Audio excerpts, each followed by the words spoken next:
tayo kay Marcoleta. Nako, Diyos ko. Oh, eto naman si Marcoleta, mga kababayan ko. Putik na yan. Aba, biruin nyo naghamon. Naghamon ng debate. Pinalagan ni Carpio. Abe, didimanda na lang ang sagot. Isipin nyo, Marcoleta, di ba? Niyayaya ni Tariela. Sabi, sumama sa KIG. Ang sagot niya, magdebate na lang muna tayo. Friendly debate, ika nga. Sabi niya. Oh. Tapos mga kababayan, sabi ni Tariela, hindi kailangan ng pagdebatihan niya kasi atin na yan. Sumagot ho yung si Carpio. Mukhang gigil din ho yung isa eh. Gigil na gigil din si Carpio. Sabi, call. Payag ako sa debate. Kasi ito naman si Marcoleta, binanggit pa yung pangalan eh. Si Tariela lang naman ang nagyayaya sa kanya, di ba? O sabi tuloy ni Marcoleta, sama mo si Carpio at saka yung isa pa, tatlo daw sila, sabay-sabay. Mga kababayan, narinig yata yung yung sinabi na yun ni Marcoleta na si Carpio daw. Aba, sabi ni Carpio, ako na lang mag-isa. Call, game. Nagpresenta na ho ang IBP, mga kababayan, na sila na daw ho yung mag-aayos. Integrated Bar of the Philippines. Sila ho. Oo, yung mag-aayos ng debate. Abay, biruin ninyo. Ngayon hindi na raw. Oo, ayaw na ni Marcoleta. Ano na nangyari, mga kababayan? Sabi ni Marcoleta, didemanda na lang kita. Naghamon ka ng debate tapos ang sagot mo lang, demanda? Ano yan? Hindi gano'n, no? Ito na, mga kababayan. Marcoleta versus Carpio. Part 3. Suhan daw ng treason ni Senador Rodante Marcoleta si dating Supreme Court Senior Associate Justice Antonio Carpio dahil sa isinulot itong desisyon sa isang kaso noong 2011 kaugnay ng teritoryo ng Pilipinas. Nako. Sinagot naman siya ng retiradong mahistrado. Nako, Nakatutok si Mav Gonzales. Ayan na, mga kababayan, sagutan ito ng mga Grabe ka naman, atras ang yagballs ni Marcoleta. Grabe. Baka naman mas maganda ang baka mas branded yung kay Carpio. Eto na, ikaw talaga Ibang klase yan, no? C2K. Eto na. Bakit? Sa kanyang TV show, sinabi ni Senador Rodante Marcoleta na kakasuhan niya ng treason si dating Supreme Court Associate Justice Antonio Carpio. Nako, bakit? Sabi ng senador, dahil ito sa desisyon aniya ni Carpio na paliitin ang teritoryo ng Pilipinas sa kasong Magallona versus Ermita noong 2011. Sabi ni Marcoleta, pumayag si Carpio sa argumento ng gobyerno na paliitin ang territorial sea natin dahil makakakuhaan niya tayo ng ganansya o advantage sa ating exclusive economic zone. Palusot niya lang yun. Wala na, Marcoleta. Halos lahat na ng mga kabataan at mga Pilipino alam na na atin yung Kalayaan Island o West Philippine Sea. Ikaw na lang yata hindi nakakaalam Diba? Payag ba kayo? Atin ang West Philippine Sea. Kanila na si Marcoleta. May bonus pa yung anak niya. Payag kayo? Press 1 sa papayag. Atin ang West Philippine Sea, sa kanila, si Marcoleta. Giveaway na yung anak niya. Diba? Pero alam nyo mga kababayan, pabor na pabor sa kanilang dalawa. Ay, nako. Mamimili ito ng mga kulay ng mga piluka. Nako, sponsor na nila. Marcoleta, magsuot ka nga ng pilukang kulay pula. O kaya try mo din yung kulay dilaw. O kaya dahil berdihan ka, try mo, magsuot ng piluka na kulay berde. Dalawa kayo nung anak mo. Di ba? Yung kongresista, na nakasuot din ng piluka. Dalawa kayo, suot nyo, ha? Kapag suot mo berde, ganun din siya, berde. Ganun, ha? Berde lang, Huwag na kayo magpalit. Puro berde kasi berdihan naman kayo, eh. Sige na. Eto na. Ang daming palusot. Debate lang naman ang pinag-uusapan, eh. Hamon mo naman yun, eh. Hindi naman hamon ni Carpio, eh. Di ba? Nung pinalagan ka, kala mo kasi hindi papalag, eh. Dagdag ni Marcoleta, sa isinumite ng Pilipinas na Volume 2 o Atlas of Relevant Features sa Arbitral Tribunal, malinaw na hindi raw kasama sa teritoryo natin ang Kalayaan Group of Islands. Kita nyo, malinaw daw na hindi natin pag-aari yan, kaya pamigay na lang. Yung naratibo ho, China. Yung naratibo ni Marcoleta, Chekwa. Ang tindi, no, mga kababayan ni Marcoleta, no? Talagang papamigay niya. Talagang hindi na ipaglalaban. Talagang hayaan nyo na yan. Bulaklakin, pwede ba yun? Ang puting bahagi, nakamarkang West Philippine Sea. Ang asul na bahagi naman, tinawag na High Seas, na bahagi ng karagatang walang may-ari. Nandito sa asul na bahagi ang Pag-asa Island.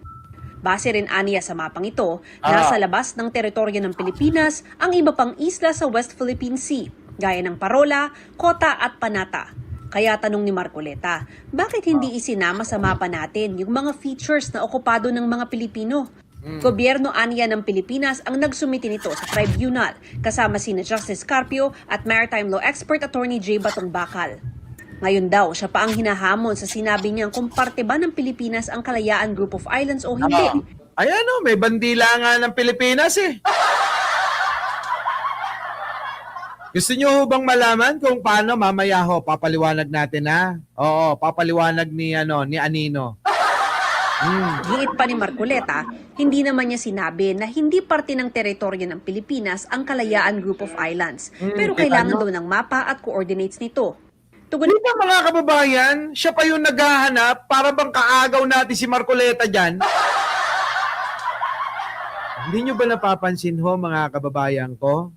Siya pa talaga ang naghahanap sa gobyerno ng Pilipinas. Imbis mga kababayan, na suportahan niya yung claim natin dyan. Tama, mali? Sipin nyo ho maigi. Aba, nakatira na nga ho, puro Pilipino eh. Hindi pa ba sapat yun? Sipin nyo maigi, hindi pa ba sapat yun? Kasi Marcoleta, ang daming alam eh, magdidebate na lang kayo. Ay, sige, magdebate na kayo! Di ba? Hindi natin pwedeng hindi batiin to si Delia Sacoco. Si Delia Sacoco lang babatiin ko, ha? Pasensya na si Pachuchay, si Catherine Galpo, Heidi Pantino, si Ai Chang, si JC, pasensya na kayo. Si Jojo Chavez, pasensya ka na. Di ba? Si Olin Macapagal, pasensya ka na din. Alex Kitty, pasensya na kayo, ha. Si Delia Sacoco lang na shout out ko.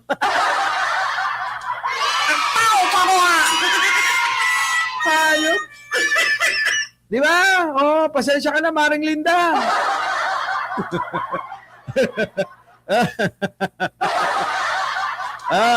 Sige, tuloy. Putik na tong si Marcoleta, napakasimple lang. Pilipino, may flag ng Pilipinas. Lulupang hinirang tuwing umaga yung mga tao dyan. Kumakanta ng bayang magiliw, lupang hinirang. Diba? Perlas na silanganan. Nagpapanatang makabayan. Diba? Ganun yun, ha. My Pets Hobbies, pasensya na kayo, hindi ko kayo siya shout out. Diba? Tato, walang shout out, ha. Naman ni Justice Carpio, lahat ng first-year law student alam na pwede lang magkaroon ng treason kung nasa gitna ng digmaan ng Pilipinas. Kita nyo, kakasuhan daw ng treason matapos ayaw siputin sa debate. Kaya ang sagot ni Marcoleta, dahil ayaw sumipot sa debate na ikinakasa ng IBP, Integrated Bar of the Philippines, aba mga kababayan ko kakasuhan na lang kita. Ano ikakaso mo? Treason. Sabi dito mga kababayan, kahit daw yung mga estudyante, mga kababayan hindi po pwedeng magkaso kung walang digmaan. No. First-year law student, alam na pwede lang magkaroon ng treason kung nasa gitna ng digmaan ng Pilipinas, alinsunod sa Article 114 ng Revised Penal Code. Kita nyo, parang sinasabi ni Carpio, bobo daw talaga to si Marcoleta, no? Grabe ka, Marcoleta. Masyado mo naman hindi. Grabe ka, Carpio. Masyado mo naman binababa si Marcoleta. Dagdag niya sa kasong Magallona versus Ermita, gusto ni na Magallona na isama sa teritoryo ng Pilipinas lahat ng isla at katubigang sakop ng 1898 Treaty of Paris Lines. Yan. Ito ang tratadong nagtapos sa Spanish-American War at naglipat ng Pilipinas at iba pang kolonya ng Espanya sa kontrol ng Amerika. Pero ayon kay Carpio, malinaw na labag sa UNCLOS at customary international law kung isama sa Philippine territorial waters ang lampas sa 12 nautical miles mula sa archipelagic baseline natin. Yun naman pala Sabi ni Bulaklak disbar na lang si Marcoleta, wala ring silbi kapag dinisbar mo Bakit? Tingnan nyo pag pinadisbar nyo pa si Marcoleta, ilang taon na ba si Marcoleta? Di ba? Nasa 70 plus na. Maninilbihan bilang senador, mga kababayan, ilan? 6 na taon. Ilan na yun? Mag-80 na. Sa palagay nyo, may kukuha pa sa kanya na maging maging abogado after niyang dyan sa Senado? Isang term lang yan Hindi na yan, magkakaroon ng term pa. Tuloy. Masasama rin daw rito ang malaking bahagi ng exclusive economic zone at maliit na bahagi ng high seas, bagay na labag din sa UNCLOS. Kita nyo? Kung kinatigan aniya ng gobyerno sina Magallona, tsak na i-dismiss agad ng arbitral tribunal ang kaso natin.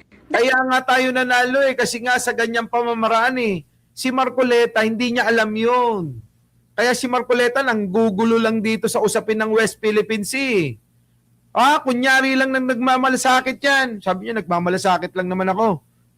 Para sa atin tong ginagawa ko. Unggoy! Para lang sa piluka mo yan.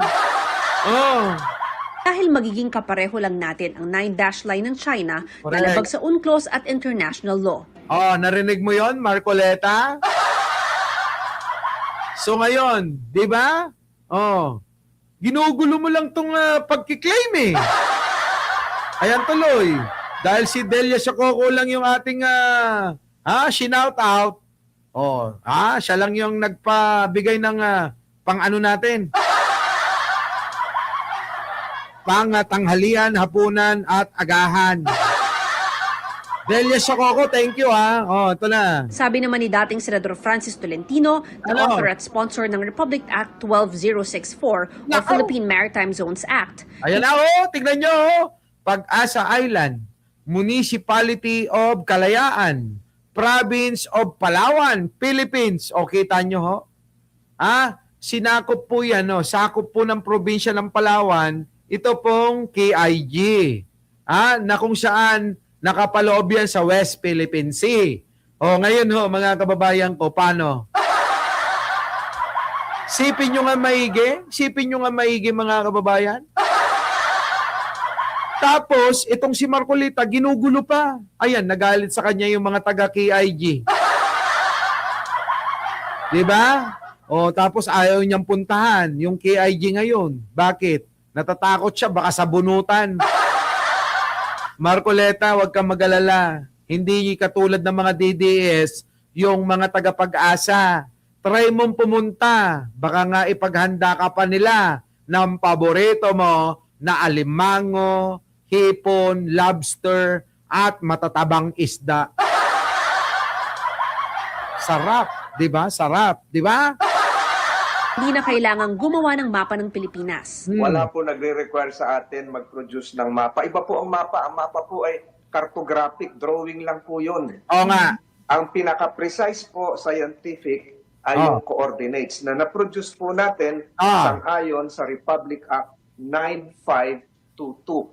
Oh, dahil daw po, no, hindi na daw kailangan ng mapa-mapa mo. Mukha mo pa lang, Marcoleta, mapa na eh. Parang mapa ng treasure, alam niyo ho ba yon? Yung may pamanang mapa. Tapos ho, mga kababayan sa mapa na yun, ituturo kung nasaan yung kayamanan. Kaya medyo ho masalimuot, yung mapa sa mukha ni Marcoleta, pagdating sa noo niya, magulo. Ibig sabihin nun, malapit na kayo sa kayamanan, nakatago sa piluka niya.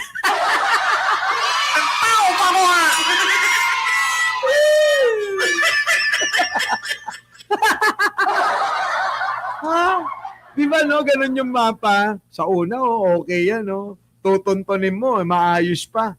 Pagulo na ng pagulo yun. Ibig sabihin nun, pagulo na ng pagulo yung mapa, hindi mo na alam kung saan ka pupunta, malapit na. Di ba? Malapit na, kita nyo, yung noo ni Marcoleta, magulo. Kasi mukhang sa pilukan nakatago yung kayamanan.